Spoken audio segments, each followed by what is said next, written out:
Halo, selamat pagi pemirsa. Ini pagi kembali hadir melengkapi informasi Anda pagi hari ini. Ya, selain 3 berita utama tadi, sejumlah informasi menarik lainnya juga telah kami siapkan untuk Anda. Bersama saya, Camar Haenda. Dan saya, Aya Nufus. Pemirsa, inilah ini pagi selengkapnya.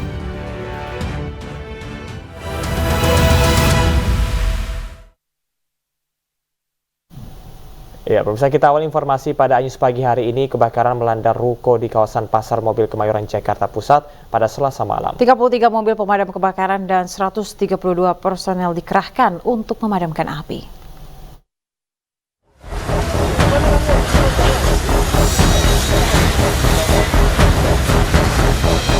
Kobaran api menghanguskan sejumlah kios spare part mobil yang berada di kawasan Pasar Mobil Kemayoran, Jalan Industri Raya, Kemayoran, Jakarta Pusat, Selasa malam.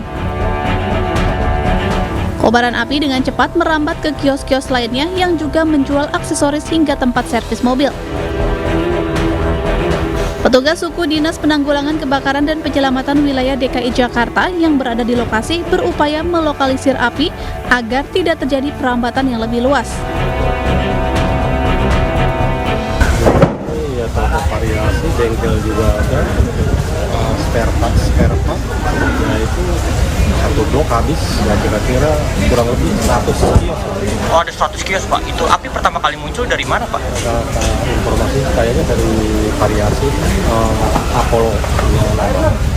Dari bengkel variasi ya, Pak, api pertama kali muncul ya, Pak. Apakah masih dalam keadaan beroperasi atau sudah tutup, Pak? Itu sudah tutup. Langsung kami ke TKP dan saat ini sudah kita terjunkan kurang lebih ada 33 unit berikut pendukung ya, dengan dukungan personil sebanyak kurang lebih 132 personil ya.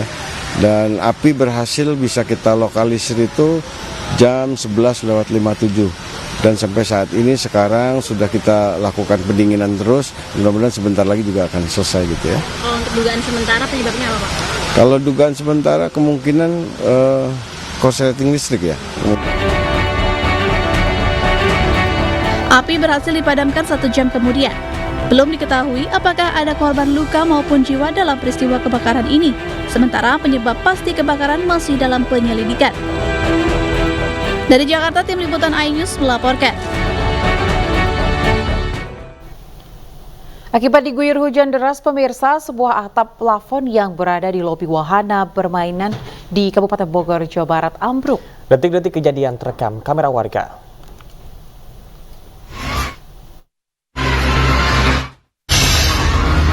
Inilah detik-detik ambruknya atap bangunan lobi wahana bermain di Kabupaten Bogor, Jawa Barat. Sejumlah pengunjung panik dan berlarian menyelamatkan diri. Salah satu pengunjung mengalami luka lantaran tertimpa runtuhan atap. Sebelumnya, area wahana indoor ini tengah padat pengunjung lantaran kondisi di luar hujan deras. Namun naas atap bangunan lobi ambruk lantaran tak kuat menahan genangan air yang diduga mengalami bocor. Pada saat itu curah hujan lagi tinggi, di mana mengakibatkan debit airnya juga tinggi dan di pipa saluran utama kita itu meluber gitu ya, meluber yang akhirnya turun gitu ya ke atap plafon gitu. Dan atap plafon kita pun juga dari bahan PVC sih, jadi cenderung lebih ringan gitu ya, lebih sehat. Sementara pengelola wisata masih terus melakukan perbaikan di sekitar lokasi dan meminta maaf kepada para pengunjung atas insiden ini. Dari Kabupaten Bogor, Jawa Barat, Cahyat Supriyatna, iNews melaporkan.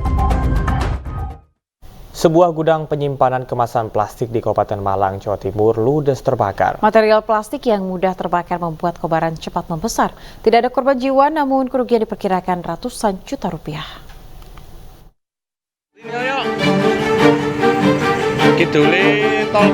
Gudang kemasan plastik di Jalan Raya Ampel Dento dekat dengan exit tol Pakis, Kabupaten Malang, Jawa Timur ludes dilahap sejago merah. Diduga titik api berasal dari korsleting listrik yang terjadi di sisi belakang gudang. Banyaknya material plastik dalam gudang membuat api cepat membesar. 4 unit kendaraan pemadam kebakaran dari Pemkot dan Pemkat Malang dikerahkan ke lokasi. Api pun berhasil dipadamkan 2 jam kemudian. Selain bangunan gudang, kebakaran menghanguskan ribuan kemasan plastik dan 1 unit mobil box. Kronologi sementara masih kita selidiki karena proses pemadaman sekarang, jadi kami kerahkan ada sekitar 4 unit PMK yang mana untuk memadamkan api yang di area penyimpanan gudang plastik ini. Tidak ada korban jiwa dalam peristiwa ini, namun kerugian diperkirakan mencapai ratusan juta rupiah. Dari Malang, Jawa Timur, Saif Hajarani, iNews melaporkan. Pemirsa, seorang emak-emak mengamuk di puskesmas di Kecamatan Lohia, Kabupaten Muna, Sulawesi Tenggara. Ya, karena honor selama 5 bulan sebagai petugas kebersihan di puskesmas tersebut tak kunjung dibayarkan.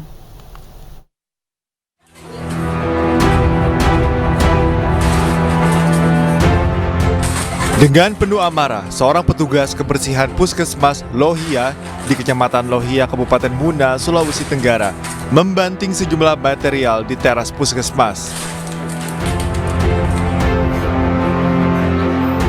Petugas kebersihan bernama Wauma ini kesal karena honornya selama 5 bulan sebesar 1,5 juta rupiah belum dibayarkan.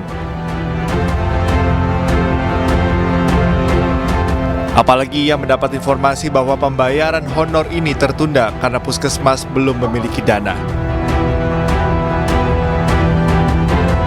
Dia bilang kapus katanya komennya membersihkan juga di sini katanya. 3 saya kasih mau katanya gajimu. Terus dia bilang itu Pak katanya katanya saya panggil itu ibu katanya. Karena dulu katanya di Bodo-Bodo juga katanya tidak dikasih gajinya juga. Yang kapus yang bukannya Pak Nasir itu. Sehari pasca videonya viral, pihak puskesmas pun langsung membayarkan tunggakan honor Wauma selama 5 bulan. Namun pihak puskesmas enggan memberikan keterangan terkait penunggakan pembayaran honor hingga berujung video viral. Dari Kabupaten Muna, Sulawesi Tenggara, Andi Eba, iNews melaporkan. Pemirsa, Mercy Indonesia terus menyalurkan bantuan untuk ribuan warga Palestina yang mengungsi di 2 gedung sekolah di Gaza Selatan. Selain membuat dapur umum dan membagikan pakaian hangat, Mercy juga menyalurkan bantuan air bersih. 2.000 liter air bersih perharinya diberikan relawan Mercy untuk warga Palestina yang terdampak serangan Zionis Israel. Bantuan ini diberikan karena krisis air bersih yang melanda ribuan rakyat Palestina di Gaza Selatan. Warga sekitar yang mengalami kendala air bersih juga memanfaatkan bantuan air bersih ini. Selain air bersih, Mercy juga telah membangun WC darurat, dapur umum, dan juga berbagai kebutuhan lain untuk membuat makanan siap saji, susu untuk anak dan juga balita, serta bantuan pakaian hangat. Buat program makanan siap saji, WC darurat, makanan pakaian hangat buat anak-anak kecil ataupun para warga di sini. Kami juga alhamdulillah membeli ya untuk setiap harinya, insya Allah ini akan diprogramkan 2.000 liter teman-teman. Ini air minum ya, buat air minum untuk para pengungsi yang ada di 2 sekolahan tempat kami berada. Sekitar totalnya ada 1.800 warga yang mengungsi dan juga terdapat lebih dari 100 warga luka-luka. Hasil riset yang dilakukan Indonesian Halal Watch terkait boikot produk terafiliasi Israel sesuai fatwa MUI nomor 83 tahun 2023 menunjukkan sebanyak 86,7% responden mendukung boikot tersebut. Selain sebagai upaya membantu rakyat Palestina dari kekejaman Zionis Israel, pemboikotan produk juga dinilai telah memunculkan kesadaran masyarakat untuk membeli produk lokal. Riset Indonesian Halal Watch melibatkan 700 responden yang berasal dari 12 kota besar di Indonesia dengan 92% warga Muslim dan 8% warga non-Muslim. Hasilnya didapati sebanyak 86,7% responden setuju dengan pemboikotan tersebut. 66,1% responden diantaranya mendukung penuh fatwa MUI dan 20,6% sangat mendukung fatwa MUI. Sedangkan 12,0% responden tidak mendukung fatwa MUI dan 1,3% tidak mendukung sama sekali. Karena isi fatwa itu adalah yang pertama mendukung perjuangan bangsa Palestina. Yang kedua isinya adalah dengan menghindari menggunakan produk Israel dan produk-produk yang terafiliasi dengan Israel. Nah, ini artinya relevan yang dilakukan taat sekaligus dia melakukan. Aksi demo digelar di depan kantor Kemenpan RB Jakarta sekaligus melaporkan dugaan adanya maladministrasi. Aksi digelar oleh Front Pembela Masyarakat Taliabu Maluku Utara dan mengajukan 3 tuntutan. Dalam tahapan seleksi calon PPPK Kabupaten Pulau Taliabu tahun anggaran 2023 diduga terdapat maladministrasi yang dilakukan oleh Panselda dan Kepala PKPSDMA yang merugikan 65 peserta calon PPPK keguruan.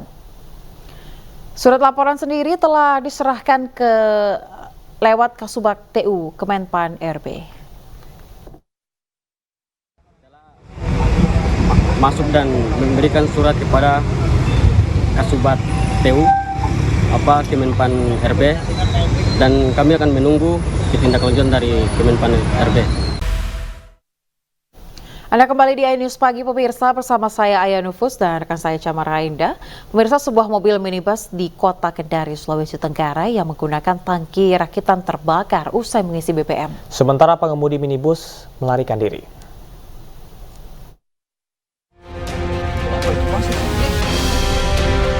Sebuah mobil minibus bertangki rakitan terbakar tidak jauh dari SPBU di Jalan Banawula, Sinapoe, Kota Kendari, Sulawesi Tenggara usai mengisi bahan bakar.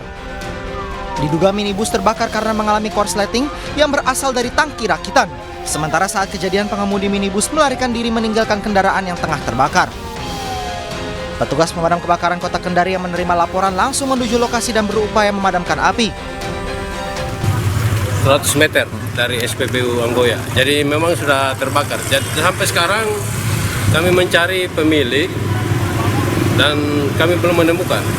Nah, untuk koordinasi dengan pemadam kebakaran tadi, cepat pemadam kebakaran ke TKP dan memadamkan api.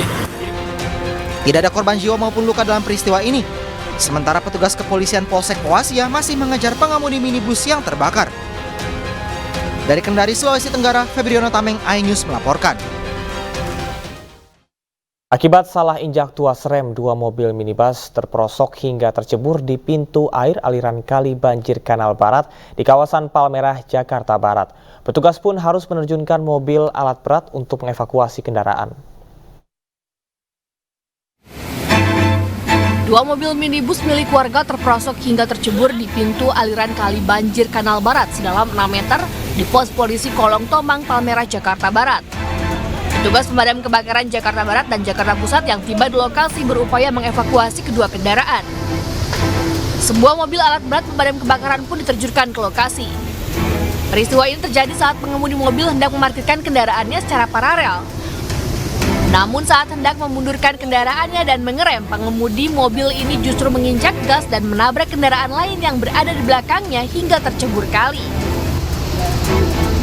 Ada seorang bapak parkir secara paralel, jadi belakang sudah ada 1 unit kendaraan di sebeling dan kedua tempatnya dan parkir. Rupanya kemungkinan lalai atau bagaimana yang aturan injek rem malah injek gas seperti itu. Jadi kesodolah mobil yang belakang ada pagar dari BRC, ternyata terdorong sampai jebol sampai rusak. Tidak ada korban jiwa dalam peristiwa ini. Kedua mobil berhasil dievakuasi dan kasus ini ditangani oleh unit Laka Lantas Polres Jakarta Barat. Dari Jakarta, Miftahul Gani, iNews melaporkan. Pemirsa, seorang anggota polisi terluka parah dan terjepit bodi mobil yang ringsek usai mobil box pengangkut uang yang ditumpanginya menabrak bus antar kota. Warga yang berada di sekitar lokasi bergotong royong membantu evakuasi korban.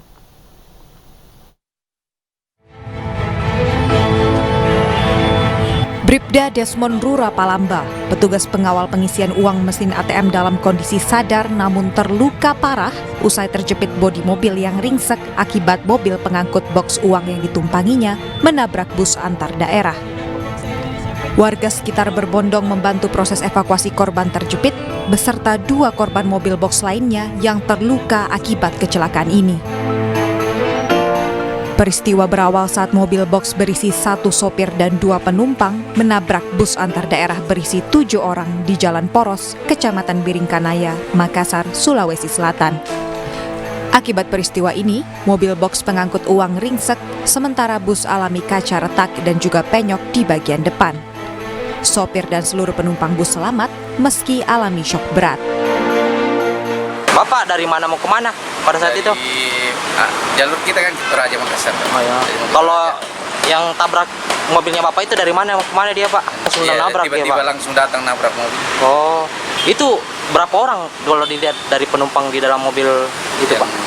Kurang tahu juga karena berapa orang di atas itu. Oh, tapi ada yang luka parah di situ, Pak, Dik?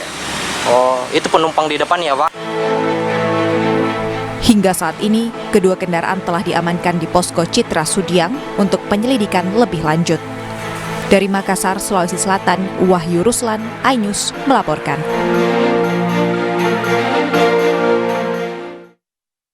Pasca kecelakaan yang melibatkan sejumlah kendaraan di Cisarua, Bogor, Jawa Barat, polisi langsung melakukan olah tempat kejadian perkara. Diduga kecelakaan terjadi akibat rem mobil box tidak berfungsi. Astagfirullah. Awas setrum. Mobil box bermuatan air mineral menabrak sejumlah kendaraan di Jalan Raya Tugu Puncak, Cisarua, Bogor, Jawa Barat. 14 orang mengalami luka berat dan ringan dan langsung dilarikan ke Rumah Sakit Paru Cisarua. Kejadian ini berawal saat sebuah mobil box dari arah Cianjur menuju Bogor melaju dengan kecepatan sedang. Saat tiba di lokasi, diduga rem mobil box tidak berfungsi karena hujan sehingga menabrak 1 unit minibus dan motor. Selain menabrak kendaraan lain, mobil box ini juga menabrak 2 buah rumah bangunan yakni rumah makan dan bengkel. Kasat Lantas Polres Bogor setelah melakukan olah tempat kejadian perkara, kecelakaan ini diduga akibat rem mobil box bermuatan air mineral kemasan mengalami remblong. Diduga untuk terjadi remblong, tetapi masih ditangani oleh anggota untuk jelasnya bagaimana. Untuk sementara masih diduga untuk remblong. Berapa kendaraan? Kendaraan roda 4, kurang lebih ada 5 kendaraan, dan roda 2 sekitar 4 kendaraan. Korban sendiri berapa? Korban sendiri yang sudah dibawa ada 14 orang, terdiri dari luka ringan dan luka berat. Tidak ada korban jiwa dalam kejadian ini, namun kemacetan panjang di Jalan Raya Puncak sempat terjadi saat proses evakuasi. Dari Bogor, Jawa Barat, Wildan Hidayat, iNews melaporkan.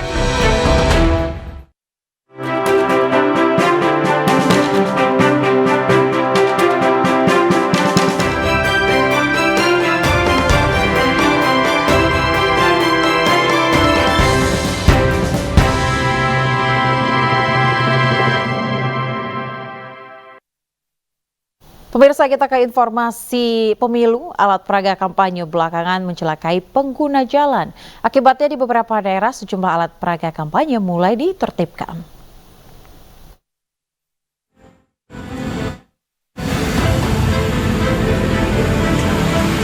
Badan Pengawas Pemilu atau Bawaslu Kota Jakarta Utara mencopot alat peraga kampanye di flyover Jalan Yosudarso, Kelapa Gading, Tanjung Priuk, Jakarta Utara.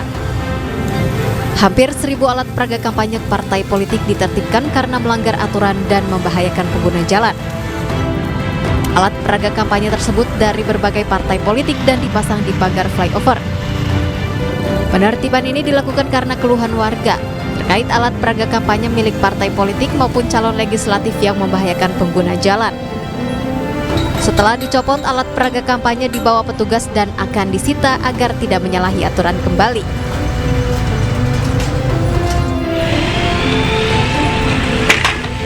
Sementara itu, ratusan bendera partai dan alat peraga kampanye di sepanjang Pantura, Kabupaten Cirebon, Jawa Barat ditertibkan petugas gabungan Bawaslu dan Satpol PP. Penertiban alat peraga kampanye dilakukan di kawasan Sumber, Palimanan, Plumbon, Pleret, dan Kedaung. Alat peraga kampanye yang terpasang di taman-taman tersebut dianggap membahayakan pengendara jika terkena angin atau hujan deras. Penertiban dilakukan untuk menindaklanjuti keluhan masyarakat yang khawatir alat peraga kampanye tersebut membuat celaka. Terlebih saat ini sudah memasuki musim hujan dan angin kencang yang membuat alat peraga kampanye rawan tumbang dan terbang. Sementara ini sih untuk bendera kira-kira 100-an lebih lah. Untuk APK sekitar masih puluhan karena dari titik Palimanan sampai ke sini kira-kira segitu. Petugas akan melakukan penertiban secara berkala agar alat peraga kampanye yang terpasang di taman dan badan jalan tidak lagi membahayakan. Tim Liputan iNews melaporkan. Relawan Erick Thohir alumni Amerika Serikat atau EATAS menyebut bahwa penyumbang sepertiga ekonomi Indonesia siap memenangkan paslon nomor urut 2 Prabowo Gibran. Ungkapan para konglomerat tersebut membuat Prabowo optimis memenangkan kontestasi politik 2024 ini.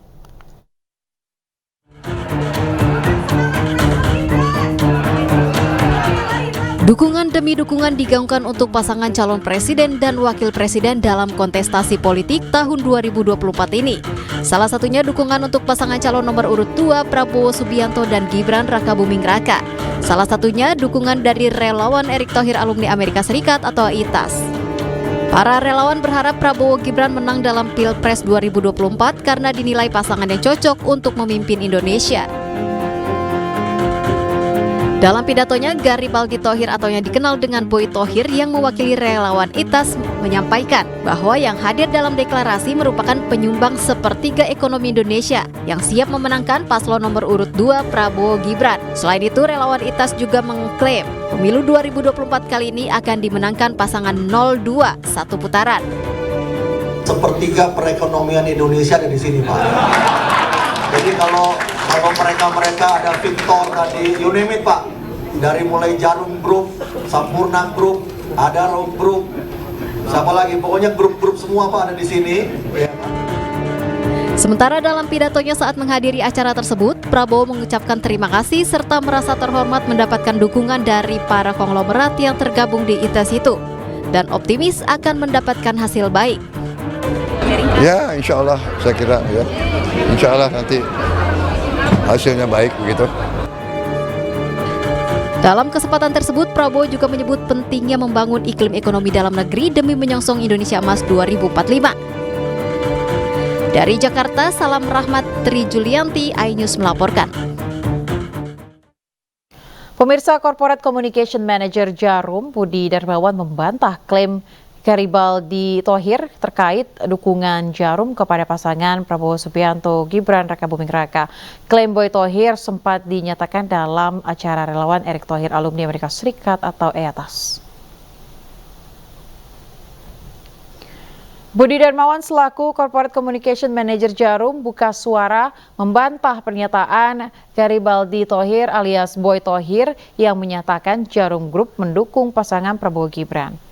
Pernyataan ini disampaikan Boy Thohir dalam acara pertemuan relawan Erick Thohir alumni Amerika Serikat atau EATAS di Jakarta pada Senin malam.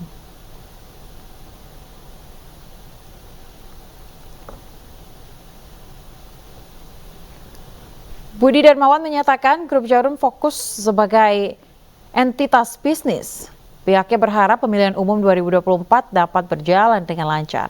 Corporate Communication Manager Jarum juga berharap adanya stabilitas politik dalam negeri demi menjaga persatuan hingga kemajuan ekonomi.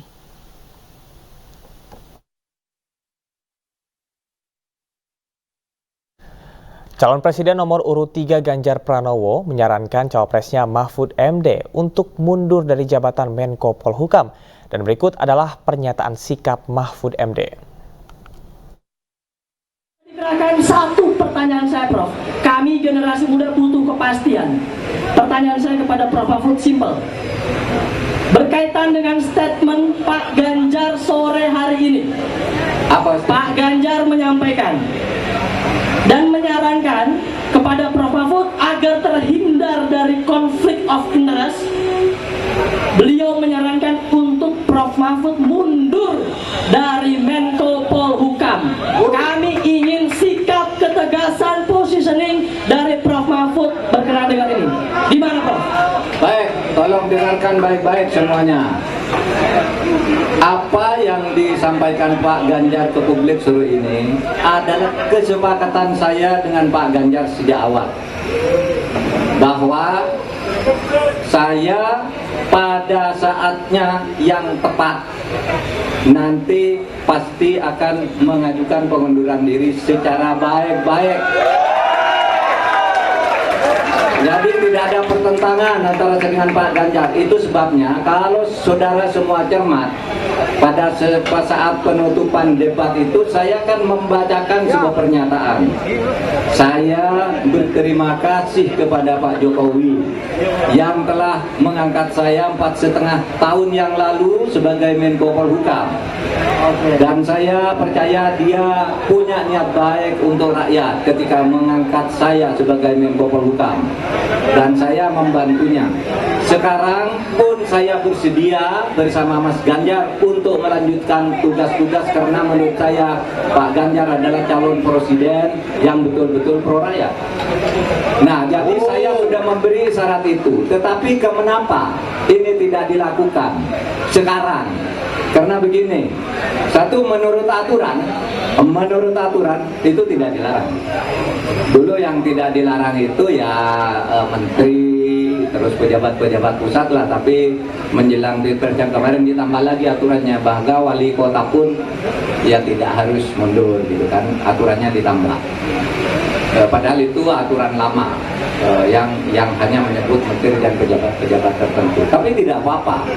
Yang kedua, saya juga ingin memberi contoh. Kalau saya ini menjadi calon wakil presiden, masih merangkap, apakah saya menggunakan kedudukan saya untuk memanfaatkan fasilitas negara atau tidak? Ini sudah 3 bulan saya lakukan. Saya tidak pernah menggunakan fasilitas negara.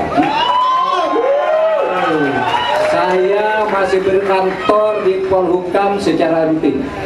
Semua tugas-tugas, semua surat-surat masuk pasti selesai tidak sampai seminggu di meja saya, meskipun saya cawapres. Dan saya minta kepada pemerintah daerah yang kenal baik dengan saya, jangan menjemput saya atau melayani saya kalau saya ke daerah. Karena saya tidak mau menggunakan jabatan saya itu untuk menggunakan fasilitas kepemerintahan. Maksud saya ini agar ditiru oleh yang lain. Kalau menjadi calon presiden, kalau calon wakil presiden, jangan mau dijemput oleh pejabat daerah. Pihak lain tanpa menggunakan jabatan. Betul. Diantar dan sebagainya. Malah yang terakhir ini menteri-menteri yang tidak ada kaitannya dengan politik juga sudah ikut tim sukses. Siapa itu? Singkat, iya kan? Betul. Oleh sebab itu, saya kira percontohan saya, ya sudah cukup. Tinggal menunggu momentum, karena ada sesuatu tugas negara yang harus saya jaga. Jangan sampai kacau apa yang sudah jadi, harus saya jaga dalam rangka transisi. Dan saya menghormati Presiden Jokowi yang mengangkat saya 4,5 tahun yang lalu dengan penuh ketulusan, dan berdasar ketulusan yang seperti itu pula saya sekarang akan meneruskan tugas-tugas itu bersama Ganjar. Pemirsa, dalam debat Capres-Cawapres 2024 yang keempat, calon wakil presiden nomor urut 3 Mahfud MD mengungkit janji Jokowi tidak akan impor komoditas pangan jika terpilih. Namun hingga saat ini Indonesia masih konsisten mengimpor komoditas pangan, bahkan untuk beras dari tahun 2022 ke tahun 2023 jumlahnya meningkat fantastis hingga 614%. Bowo ke Pak Jokowi saat itu. Pak Jokowi bilang tidak akan ngimpor. Tapi sampai sekarang kita masih mengimpor banyak. Malah semakin banyak mafianya impor-mengimpor bahan pangan itu. Nah itulah sebabnya apa usul Anda untuk menyelesaikan masalah 5 tahun lalu ini? Sepertinya Prof. Mahfud agak ngambek ya. Soalnya saya sudah 2 kali memberikan pertanyaan yang sulit. Carbon capture, greenflation, selalu dikomenin pertanyaan receh. Ya kalau receh ya dijawab Pak, gitu loh. Segampang itu. Oke, masalah pangan, masalah impor. 2019 sampai 2022 kita sebenarnya sudah swasembada beras. Pertanyaan saya bukan itu. Pertanyaannya itu, dulu Pak Prabowo bertanya, katanya Pak Jokowi tidak mau ngimpor beras. Lalu sekarang faktanya, per hari ini, catatan data ini harus dibaca ini. Impor kedelai 2 juta ton, susu 280 juta ton, gula pasir 4,1 juta ton, beras 2,8 ton, daging sapi 160 juta ton. Ini hasilnya seberapa dari hasil debat dulu yang tanggal 17 Juli itu. Perkembangannya seberapa? Semakin banyak nih angkanya. Menurut data Badan Pusat Statistik BPS per Januari 2024, volume impor beras Indonesia pada tahun 2023 angkanya meningkat fantastis mencapai 3.060.000 ton. Sehingga terjadi peningkatan impor tertinggi dari 5 tahun terakhir yang terjadi dari tahun 2022 ke 2023 sebesar 614%. Menurut Mahfud, impor beras akan merugikan petani di Indonesia.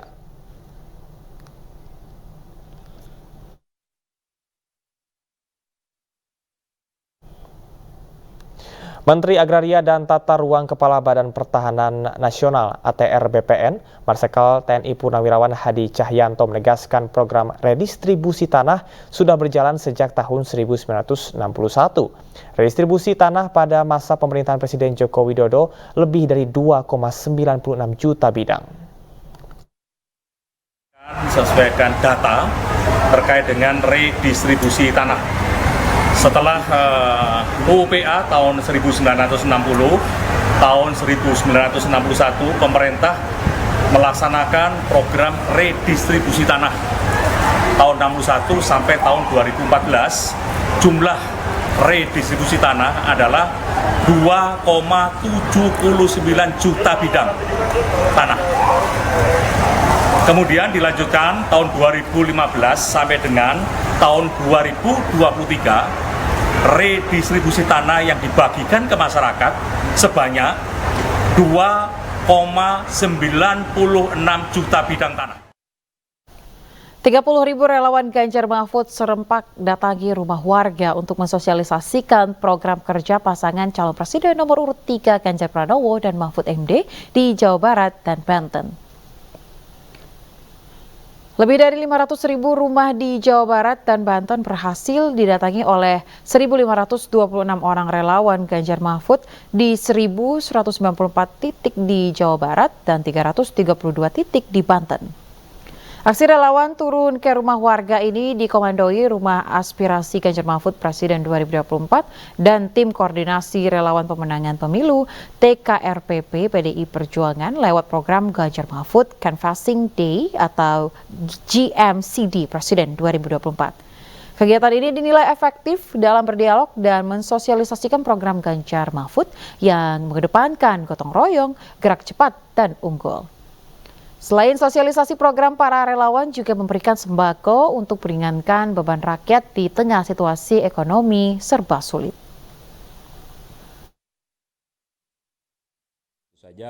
Kita berharap gerakan serentak ini, kampanye serentak ini bisa menguatkan jejaring pemilih yang sudah solid akan memilih paslon nomor 3 Ganjar Mahfud, dan kepada yang masih ragu-ragu untuk pemilihan 4 Februari 2024 nanti itu bisa menguatkan keyakinan politik mereka. Ketua Umum DPP Partai Perindo Haritanu Sudibyo mendampingi calon presiden nomor urut 3 Ganjar Pranowo mendatangi gedung Persekutuan Gereja-Gereja Indonesia di Salemba, Jakarta Pusat. Kedatangan HT bersama Ganjar untuk berdialog dengan para pengurus PGI terkait kebangsaan untuk menuju masa depan.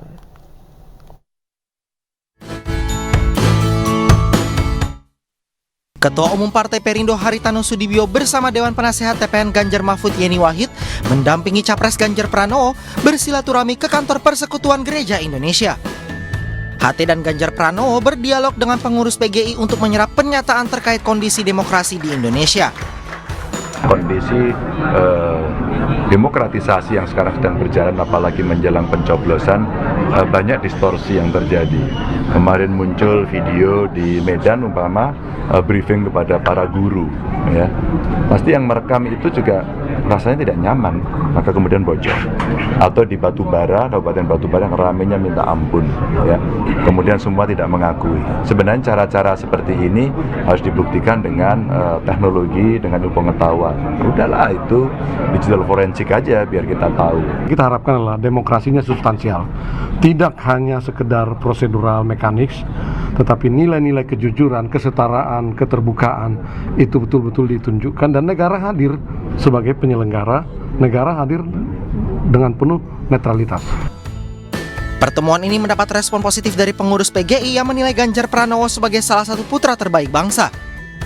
Respon sangat positif, mereka terkesan, tersirat, bahkan juga ada yang secara eksplisit ingin Ganjar Mahfud itu yang memenangkan pemilu tahun ini.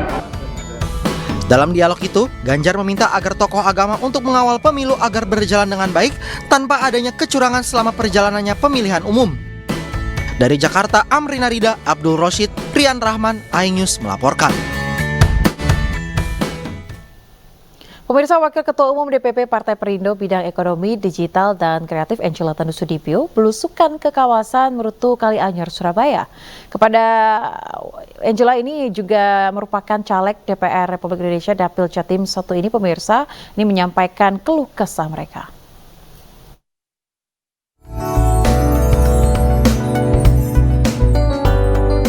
Warga di kawasan Jalan Merutu Kalianyar, Kecamatan Semampir, Kota Surabaya, antusias menyambut kehadiran Angela Tanusudibyo ke daerah mereka.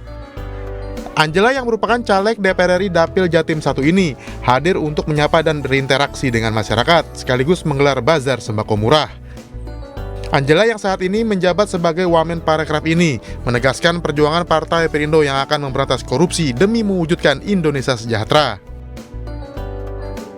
Saya kira ini juga masih dirasakan oleh banyak masyarakat di berbagai kota di seluruh Indonesia, dan khususnya karena saya memang concernnya ke kota Surabaya dan Sidoarjo, saya berharap dengan kontribusi kami ke depan bisa membangun Surabaya dan Sidoarjo semakin lebih baik, khususnya dalam membuka lapangan pekerjaan, meningkatkan keterampilan dari para UMKM, bagaimana mereka juga bisa mengakses permodalan, dan kita menciptakan peluang-peluang usaha baru. Dalam kesempatan ini, Angela yang juga Wakil Ketua Umum Partai Perindo bidang ekonomi, digital, dan kreatif ini juga mensosialisasikan tata cara pencoblosan surat suara dan mengajak masyarakat untuk memilih Partai Perindo dan pasangan Capres-Cawapres Ganjar Mahfud. Dari Surabaya, Jatim, Sony Hermawan, iNews melaporkan.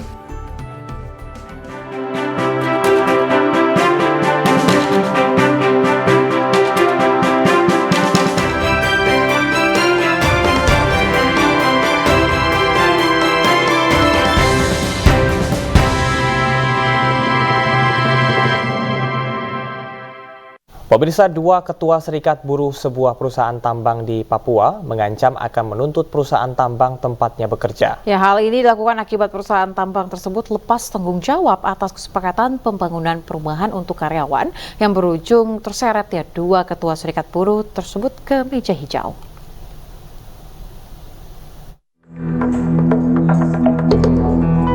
Selain menggugat PT Freeport Indonesia, PT Bintang Timur Sejati juga menggugat 2 ketua serikat pekerja PT Freeport Indonesia, Lukas Saleo dan Mark Messer Kaviar, ke Pengadilan Negeri Timika. Hal ini lantaran PT Bintang Timur Sejati mengalami kerugian 160 miliar rupiah akibat pembangunan perumahan karyawan PT Freeport Indonesia atau HOPE. Pembangunan perumahan HOPE ini adalah kesepakatan antara 2 serikat pekerja, manajemen PT Freeport Indonesia dan PT Bintang Timur Sejati sebagai pihak developer. Karena merasa dirugikan, serikat pekerja akan menuntut PT Freeport Indonesia ke jalur hukum. Serikat tidak punya uang. Kami bikin perjanjian PT BTS atas data kesepakatan kami dengan PT Freeport. Jadi ada kesepakatan antara serikat dengan manajemen PT Freeport Indonesia melalui satu MOU. Atas dasar MOU itu kami bikin kesepakatan dengan developer dan dengan pihak bank untuk pelaksanaan program. Karena perumahan ini perumahan PT Freeport Indonesia yang diberikan kepada karyawan PT Freeport Indonesia. Jadi sebenarnya dia yang harus bertanggung jawab penuh dengan pembangunan perumahan ini. Jadi ya kami juga merasa tertipu, dan ini seperti tadi saya sampaikan dan saya tegaskan lagi, ada peluang untuk kami juga akan menuntut kembali PT Freeport.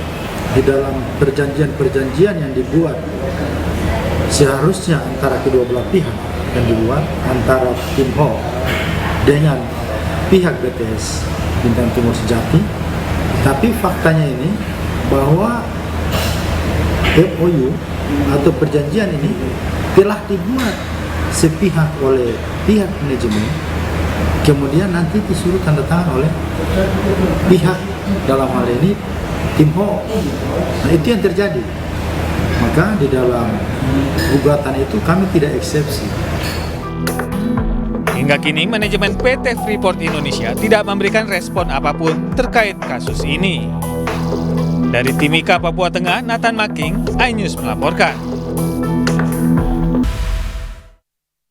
Pemirsa, terima kasih Anda masih di iNews Pagi bersama dengan saya Camar Hendra dan rekan saya Ayan Nufus. Pemirsa, Polda Metro Jaya menggelar rekonstruksi kasus tewasnya Kayla Rizky Andini, mahasiswi yang dibunuh teman dekatnya. Ya, rekonstruksi digelar di wilayah Sukma Jaya, Depok.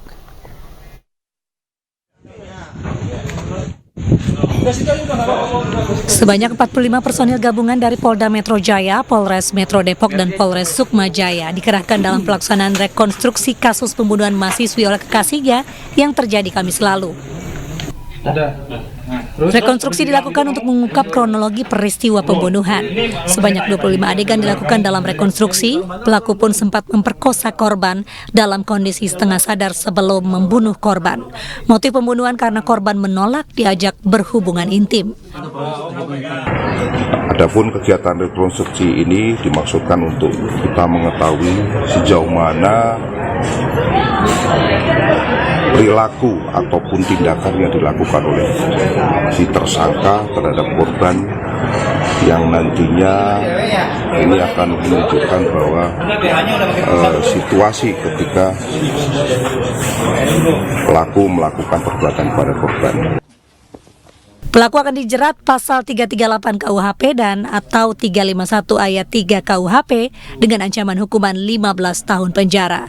Sebelumnya pelaku merupakan buronan polisi dan masuk dalam daftar pencarian orang lantaran kasus pemerkosaan, bahkan salah satu korbannya sedang mengandung. Dari Depok, Jawa Barat, Iyung Rizky, iNews melaporkan.